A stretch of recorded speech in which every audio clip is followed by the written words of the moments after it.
দেখো বন্ধুরা, সকাল সকাল গুড মর্নিং সবাইকে। দেখো আমার ননদের বাড়ি চলে এসেছি। তো এখানে কালী পুজো যেহেতু আমার আগের ভিডিওতে রয়েছে, সবাই দেখে বুঝতেও পারবে।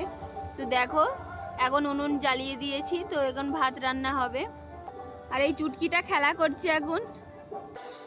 আর দেখো দিদি ভাই রান্না তোড়জোড় শুরু হয়ে গিয়েছে। তো দেখো পাবদা মাছ এই রান্না হবে। কি হবে দি? এই রয়েছে। আর চিকেন হবে রাত্রেবেলায় চিলি চিকেন হবে, তার জন্য সলিড মাংসগুলো ম্যারিনেট করা রয়েছে।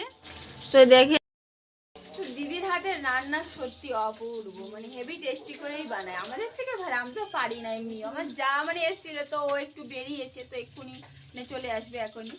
তো দিদির হাতে একটু ওই মানে উনুনের ওখানে জালটা, দিদি বলছে কি আমি মাছটা ভাজি।